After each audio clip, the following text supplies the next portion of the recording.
నమస్కారం ఘంటారావానికి స్వాగతం. ముందుగా ప్రధాన అంశాలు. ఆంధ్రప్రదేశ్ను అగ్రస్థానంలో నిలపడమే లక్ష్యం.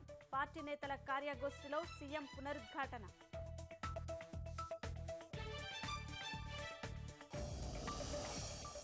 పోలవరం పూర్తితో జన హృదయాల్లో శాశ్వత స్థానం.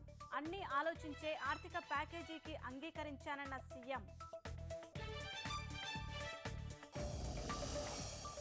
రేపు ఎల్లుండి కలెక్టర్ల సమావేశం. 15% వృద్ధి సాధనకు తీసుకోవాల్సిన చర్యలు.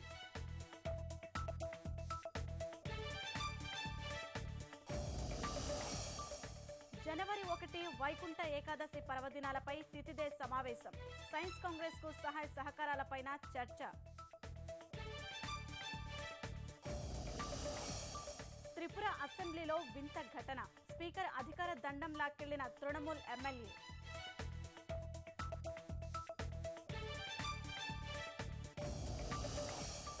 జయలలిత చిత్రంతో 68 కేజీల ఇడ్లీ. చెన్నైలో అభిమానుల వినూత్న నివాళి.